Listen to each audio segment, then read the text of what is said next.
nakita yon, may mga nag-comment dun sa comment section ng Dabarcad, uy, may Sir Chip na si Raisa May, 'di ba? Please be careful with my heart. Bimbi as the young heir, intellectual, and Raisa as the bubbly, hardworking girl. Why not? Feel good lang siya, hindi siya masyadong yung parang katulad ng mga serye na papanood natin na ngayon na parang kabitan.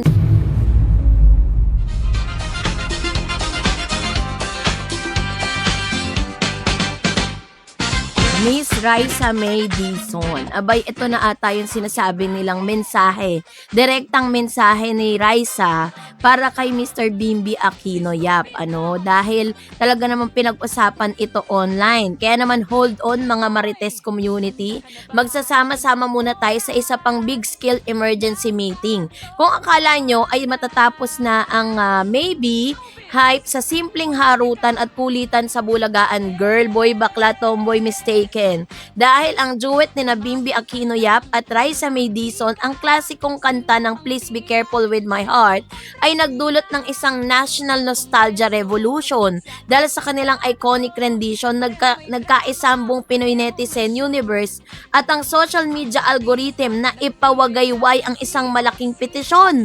So yun ang ating pag-uusapan maya-maya. But before that, if you haven't subscribed yet to my YouTube channel, please don't forget to like, share, and subscribe at hit mo na rin ang notification bell for more showbiz updates. Eto na, ang reboot.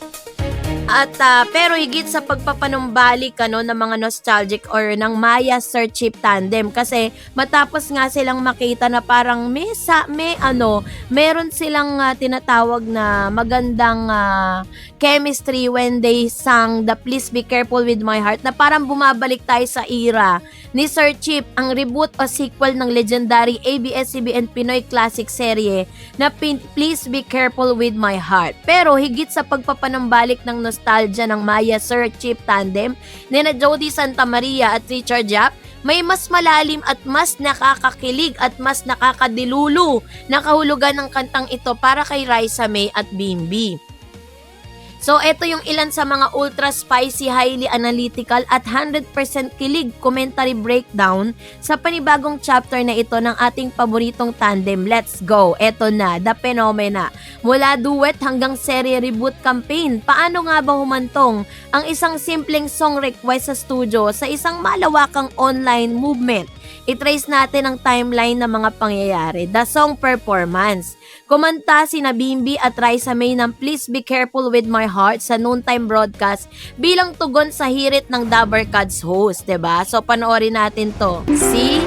The Nostalgia Spark. Ang kantang ito na orihinal na binuo ni Jose Marichan at Regine Velasquez ay naging theme song na tanyag ng 2012 morning teleserye na pinagbibidaan ni na Jody Santa Maria or Maya at Richard Yap Sir Chip. The viral trend sa loob ng 24 oras. Wala pa nga matapos ang duet, nag-trend ang X at TikTok na mga hashtag na maybe careful with my heart. Oh, Maya and Sir Chip /Gen Z at PBWH reboot. So, ang hidden message, pakiusap at mensahe ni Raisa May kay Bim. Bakit nga ba paborito ng mga fans? Parang naging tamang-tama kay Raisa at saka kay Bim na kinanta nila ito, 'di ba? No, habang si Bimbi hindi to basta pag-awit para sa show, sa pananaw ng netizen, ito isang subtitle ngunit napakagandang paalala, 'di ba? The reality. Si Raisa May ay lumaking masipag at protective sa kanyang sarili at pamilya. Hindi siya magaling mag-open up pagdating sa usaping ito. 'Di ba? Ang pag-awit ng kantang ito ay parang pagsasabi kay Bim na gentleman ka, mabait ka, nakakakilig ka. Kaya pakiingatan naman ang puso ko kung magpapatuloy ang asara na to. Parang ganon, 'di ba? Kung i-analyze natin yung mga kanta at galawan nilang dalawa. So, soft boy gentleman, ex-witty practical girl. Gaya ni na Maya at Sir Chip sa original na teleserye, si Sir Chip Bimbi ay formal, polite, well-mannered at may aura ng pagiging prinsipe. Si Maya naman, Raisa May, energetic, witty, hardworking at may pusong palaban sa buhay. So, ang dynamic na ito ang dahilan kung bakit pasok na pasok ang kantang Please Be Careful With My Heart sa kanilang dalawa. Ito ang paboriting opposite attract formula ng kultura Pinoy. So kung magkakaroon tayo ng deep dive commentary, bakit Bakit ripe for reboot and please be careful with my heart? Bakit ganun na lang ang pananabik ng publiko na gumawa ng bagong version ng teleseryeng tampok sina Bimbi at Raisa May? So may malaking tatlong dahilan. Number 1, shift to wholesome comfort show. Sa gitna ng napakaraming mabibigat na usapin sa mundo at mga pangkasalukuyang palabas na puro awayan, kabit-driven plots, uhawang Gen Z at millennial viewers sa feel-good comfort show, 'di ba? Ang Please Be Careful with My Heart ay kilala sa pagiging light pamilya at puno ng pure kilig, bagay na bagay sa image ni Bim at Raisa. Kaya nga po nung pinakita yon, may mga nag-comment dun sa comment section ng Dabarcad, uy, may Sir Chip na si Raisa May, 'di ba?